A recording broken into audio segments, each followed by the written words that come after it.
Hello and welcome to the Idler Academy. My name's John Mitchinson and I'm here to give 6 talks about eminent Victorians. I'm not a historian or a scientist, but I have been for many years connected to the TV show QI, which I write for, and I've been involved with the Idler and the Idler Academy for at least 20 years now, I think. So the plan is to give you the lives of 6 people from Victorian Britain, who will, I think, if taken together, give you a fantastic, multifaceted portrait of one of the most extraordinary periods of British life. I've always been fascinated by the Victorian period. Most of us probably know it as the age of huge industrial expansion, of entrepreneurialism, of great charitable works, of breakthroughs in science. But I'm interested in the people who actually made that revolution happen. I'm going to take 6 of these talks. I'm taking 6 Victorians, and I'm going to talk to you a little bit about their lives, trying to restore some of the colour and the reality to what very quickly becomes a myth, the Victorian age, this extraordinary era when Britain bestrode the world, the age of empire. Behind that were actual human beings, and it's 6 of those human beings, all in a way very different, but connected in some way too perhaps by the spirit of the times, but also by their own peculiar genius and their own strange need to communicate and to achieve things. The first of these I'm going to talk about is Florence Nightingale. And I guess Florence Nightingale, as much as any Victorian, has been circumscribed by a set of myths. We know her as the inventor of modern nursing. In our mind's eye, I think most of us, if we have any image at all of Florence Nightingale, it's of a rather prim woman in a bonnet, carrying a lamp, looking after the dying soldiers in the Crimea. So it comes as a little bit of a shock to realise that for more than half her life, Florence Nightingale was an invalid, confined to her bed, rather than a nurse. She was, at the same time as being confined to her bed in her flat in Mayfair, she was also unbelievably productive. She wrote, I think, in that 37-year period where she didn't get up. She'd get up, she'd get dressed, then she'd go back to bed again. She saw 1 visitor a day, very strictly controlled, but she wrote tremendous amounts of work and 14,000 letters and organised really a revolution literally from her bedside. But of course, trying to work out whether she really was ill, there have been speculations over the last 100 years since she died. What was wrong with Florence Nightingale? Was it psychological? You know, she's been diagnosed with post-traumatic stress disorder, retrospectively, manic depression, schizophrenia, and even in one case, neurotic lesbianism. So chronic fatigue syndrome was another. The answer is we don't really know. We do know one thing. We do know that she came down with a very serious case in the Crimea of brucellosis, which was then known as Crimea or Mediterranean fever. And so she was actually genuinely ill. But what seems to happen is she went through a period of genuine illness and then found that she could no longer deal with the day-to-day world. And, as I say, took herself to bed and stayed there and read and wrote and thought and reflected and organised things. She wasn't always an invalid.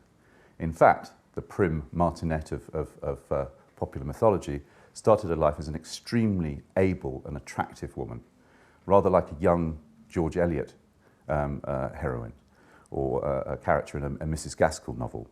She was very attractive. She was described as tall and willowy, thick, shortish, rich brown hair, a delicate complexion, and grey eyes that are generally pensive but could be the merriest. There was a gushing portrait of her in the Times. She was a brilliant student, very, very good at languages, self-taught by her father, who was a doctor, and became, basically at the age of 20, she had the world at her feet. Miss Nightingale, the profile goes, is a young lady of singular endowments, both natural and acquired. In a knowledge of the ancient languages and of the higher branches of mathematics, in general art, science and literature, her attainments are extraordinary. There is scarcely a modern language which she does not understand, and she speaks French, German and Italian as fluently as her native English. She has visited and studied the various nations of Europe, has ascended the Nile to its remotest cataract. Young, about the age of our Queen, graceful, feminine, rich and popular, she holds a singularly gentle and persuasive influence over all with whom she comes into contact. So, Florence Nightingale, rich, reasonably posh, very attractive, seemed to have everything going for her. But even at that age, at that very early age, she's writing in her diary, I'm in my 31st year, I see nothing desirable but death. So this is a strange thing, and it happens, as you'll see throughout each of these lectures. One of the great moments, early moments in a lot of people's lives is that feeling of being deeply out of tune with the rest of society. And what she felt deeply out of tune with was the sort of the very bourgeois, very comfortable world that her parents had brought her up in. She felt stultified by what she saw as the hypocrisy of her upbringing. She was bright, she was intelligent, she was headstrong. So here's a bit of, she wrote a book called Cassandra. One of the other things about Florence Nightingale's life is she wrote several books over a lifetime, almost none of which were published. It became a bit of a pattern for her. But this is a book called Cassandra, which was a philosophical dialogue between two sisters. And it's one of the most influential, retrospectively influential, proto-feminist tracts. And here's just, I thought I'd read you, because it gives you a sense of just how cross she was with what she saw of the world around her. So here is Florence Nightingale at her most cross as a 30-something woman, railing against the hypocrisy of the polite bourgeois world she's been brought up in, particularly on the subject of husbands and wives. It is not surprising that husbands and wives seem so little part of one another. It is surprising that there is so much love as there is, for there is no food for it. What does it live upon? What nourishes it? Husbands and wives seem never to have anything to say to one another. What do they talk about? Not about any great religious, social, political questions or feelings. They talk about who shall come to dinner, who is to live in this lodge and who in that, about the improvement of the place, or when they shall go to London. But any real communication between husband and wife, any descending into the depths of their being and drawing out thence what they find and comparing it, do we ever dream of such a thing? Yes, we may dream during the season of passion, but we shall not find it afterwards. We even expect it to go off and lay our account that it will. If the husband has, by chance, gone into the depths of his being and found there anything unorthodox, he oftenest conceals it carefully from his wife. He's afraid of unsettling her opinions. So this dialogue between two sisters, Cassandra, that she writes in her 30s, is unpublished. It's unpublished because she asks advice from well-placed male friends, and the well-placed male friends say it's a little strong. Even Virginia Woolf, some years later, calls it a shriek of nervous agony. So there is a thing, the more you read of Florence Nightingale's actual written work, the more you realise she was, in a way, almost too bright and too articulate and too sensitive to cope with the position in life that she had been born to. And out of this tension, I think, comes not only the later invalidism, but also, I think, the great urge to go and do things in the world, which obviously becomes the major focus of her life. She did have important romantic entanglements, of more of that in a moment. But I think you have a sense, reading her work and reading about her life, had she been born a man, she might have ended up, like John Stuart Mill or Thomas Carlyle, a sort of a great moral philosopher, or perhaps a historian. But at the time, that was almost an impossible calling for a woman. She, at the age of 6, had said that she wanted to set her mind on a profession, a trade, a necessary occupation, something to fill and employ all my faculties. So, unfortunately, by the time she got to her early 20s, she was a woman who every night when they go to bed feel as if, she says, they are going mad. Another thing that happens to her when she's in her late teens is she has a major religious experience. She hears the voice of God calling her to service. So being Florence Nightingale, that's not enough for her to fiddle around doing things at the church, doing a bit of charity. She has to plunge herself in it, as it were, up to her elbows. She asks her parents if they would mind her going into nursing. Huge, nightmarish catastrophe for the parents, their beautiful, eligible daughter wanting to go and work in a hospital. Her mother fainted at the shock of what her young daughter was suggesting. "We are ducks," she lamented, "who have hatched a wild swan." Anyway, Florence didn't really take much notice of her mother, as you probably get. She couldn't go into nursing, so she did what every teenage girl who gets thwarted in her ambition, she sits at home and writes. But she wrote a book on mysticism, which in a way is interesting. It's almost like she sublimates her religious longings into scholarship. It's an extraordinary book, long, never been published, but it's called Suggestions for Thought for Searchers After the Truth Among the Artisans of England. And if you can imagine in the 1850s, it's pretty odd for even a scholar of comparative religion to be invoking, as she did.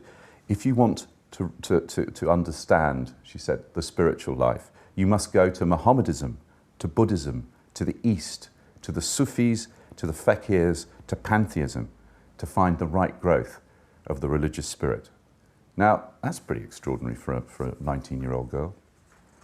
But that is Florence Nightingale. She was driven, and whichever part of her life, even when she was, as we'll come to see, when she was in bed later on in her life, you'll find this amazing drive to communicate and to understand. She did have a boyfriend, however, Richard Monckton Miles, who was a literary patron, minor poet. He was MP for Pontefract. He was a friend of Tennyson's. He was the first biographer of John Keats. He, by all accounts, was an interesting man. He was the first person to introduce the work of Ralph Waldo Emerson, the American transcendentalist, to the UK. He was clever, he was well-connected, he was wealthy. Her parents thought he was the perfect fit. She obviously rather fancied him. She writes in her diary, "I have an intellectual nature which requires satisfaction, and that would find it in him. I have a passional nature which requires satisfaction, and that would find it in him. I have a moral and active nature which requires satisfaction, and that would not find it in his life. Sometimes I think I will satisfy my passional nature at all events," pretty racy stuff, "because that will at least secure me from the evil of dreaming. But would it? I could be satisfied to spend a life with him in combining our different powers in some great object. I could not satisfy this nature by spending a life with him in making society and arranging domestic things." This is the problem again. She doesn't want to be a housewife. She doesn't want to be a woman who spends her life filling it with what colour wallpaper she's going to put in the drawing room. She wants to go out into the world and use her talents to do good, to do something that will transform and better the society she's been born into. Anyway, he puts her under pressure. The engagement is broken off. She is desolate at this.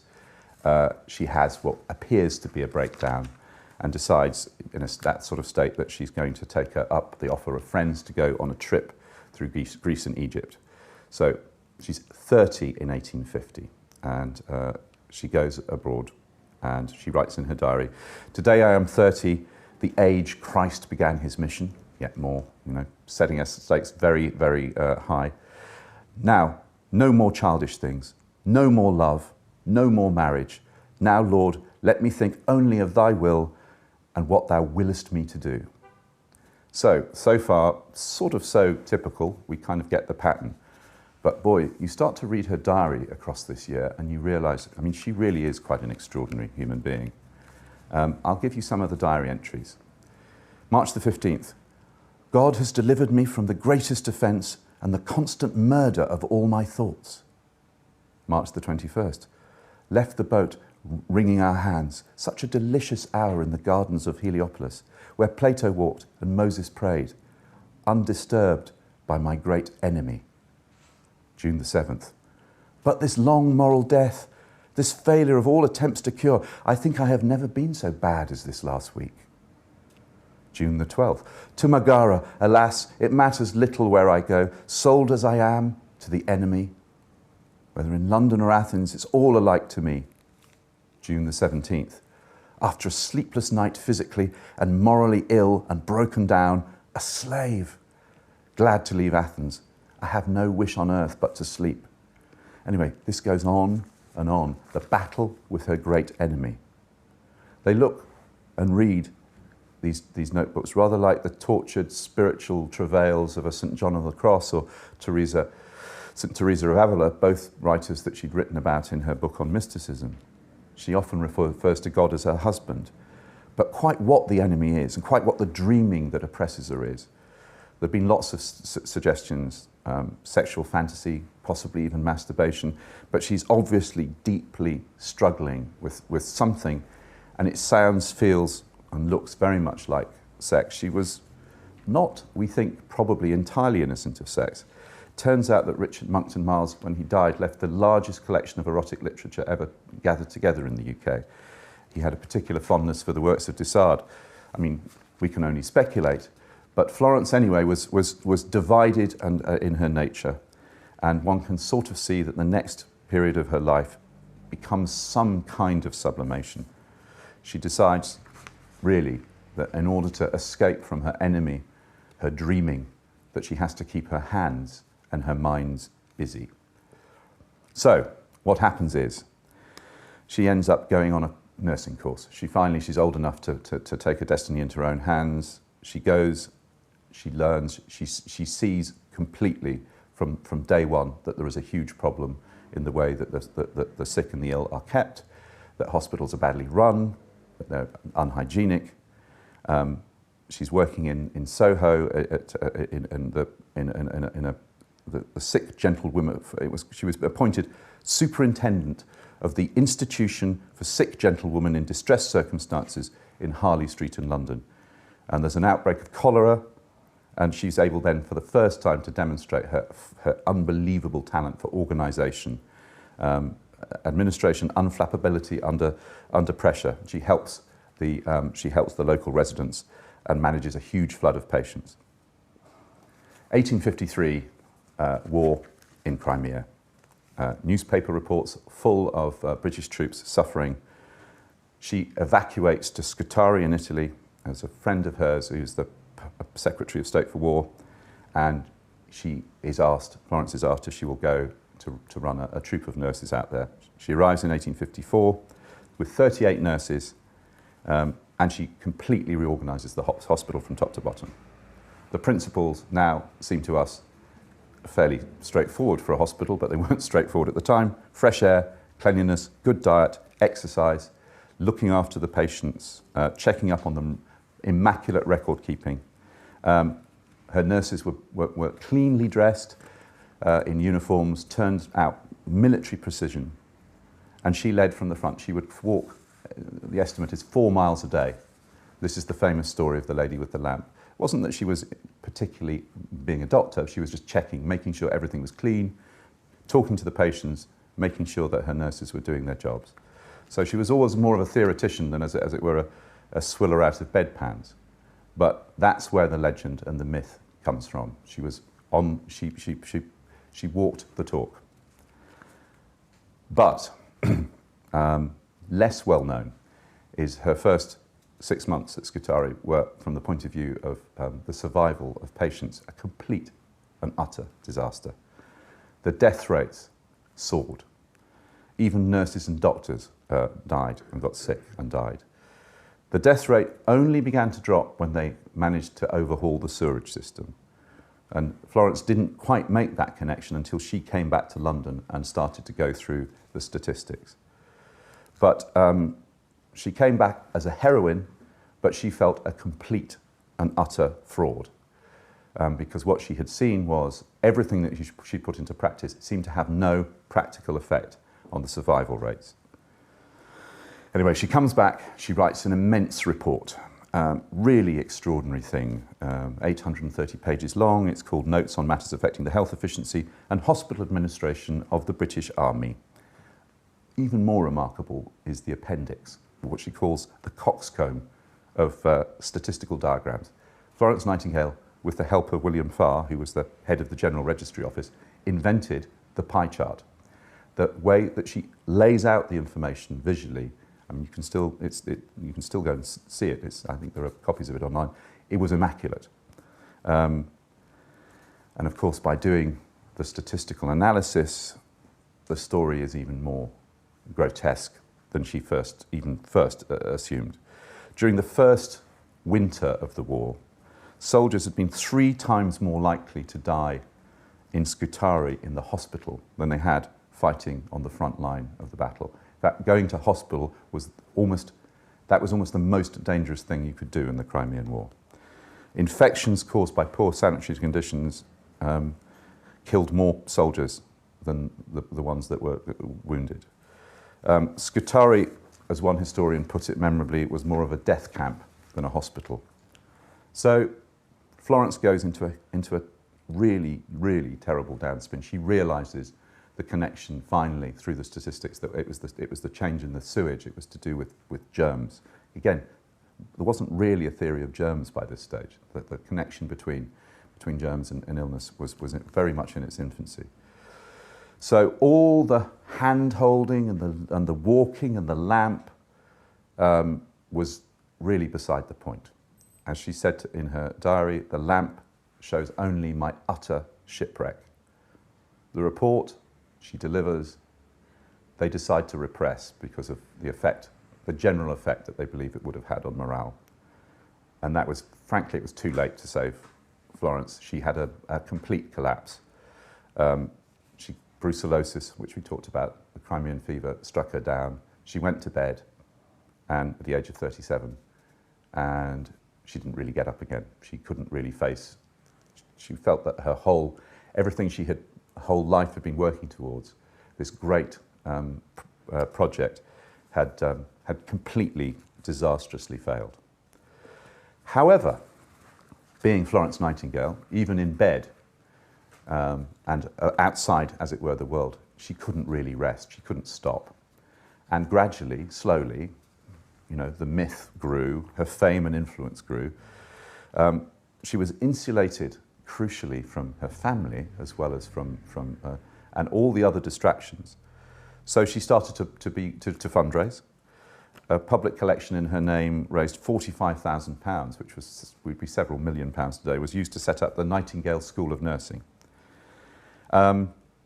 Scutari had taught her a lot, and she said statistics were the measure of God's purpose.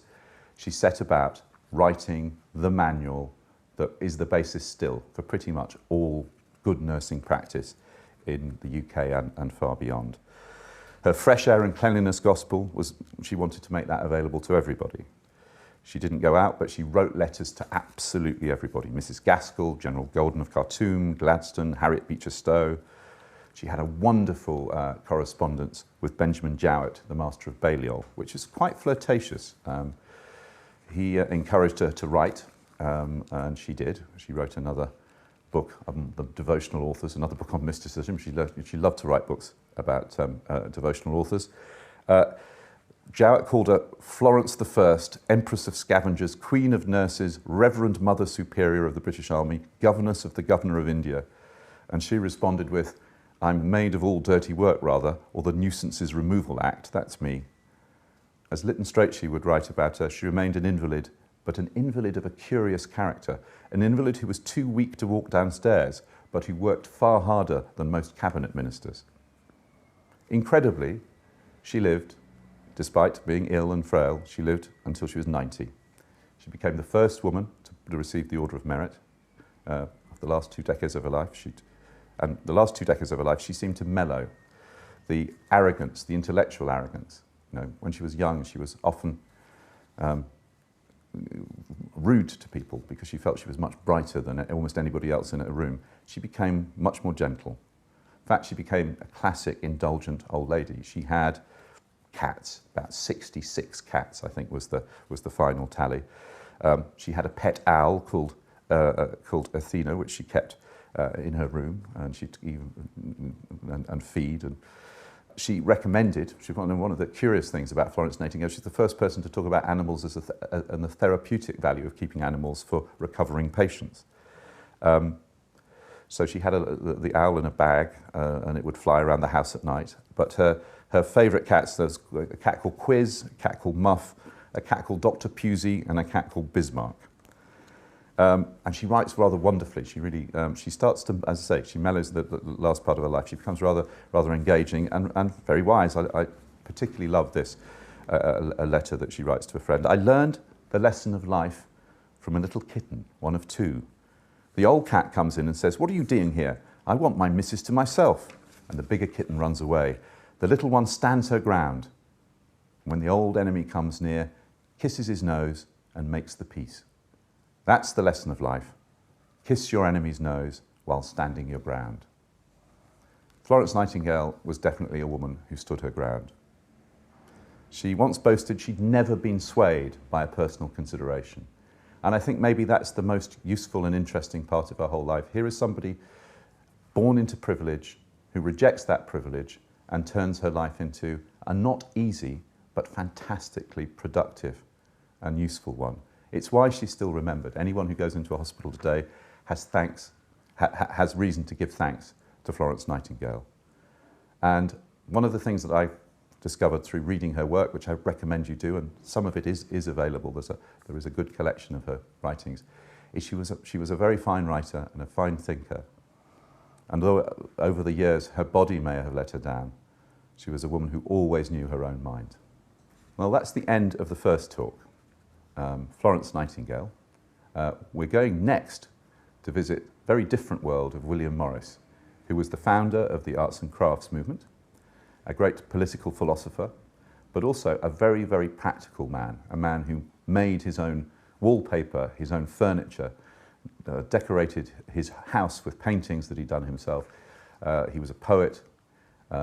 He, in a way, couldn't be further away from the public spirited nature of Florence Nightingale's world. But there are connections. And that's the point of these talks, is not only to say, here is the life of somebody interesting who's worth paying attention to, but trying to see some of the patterns that connect the 6 people I'm talking about.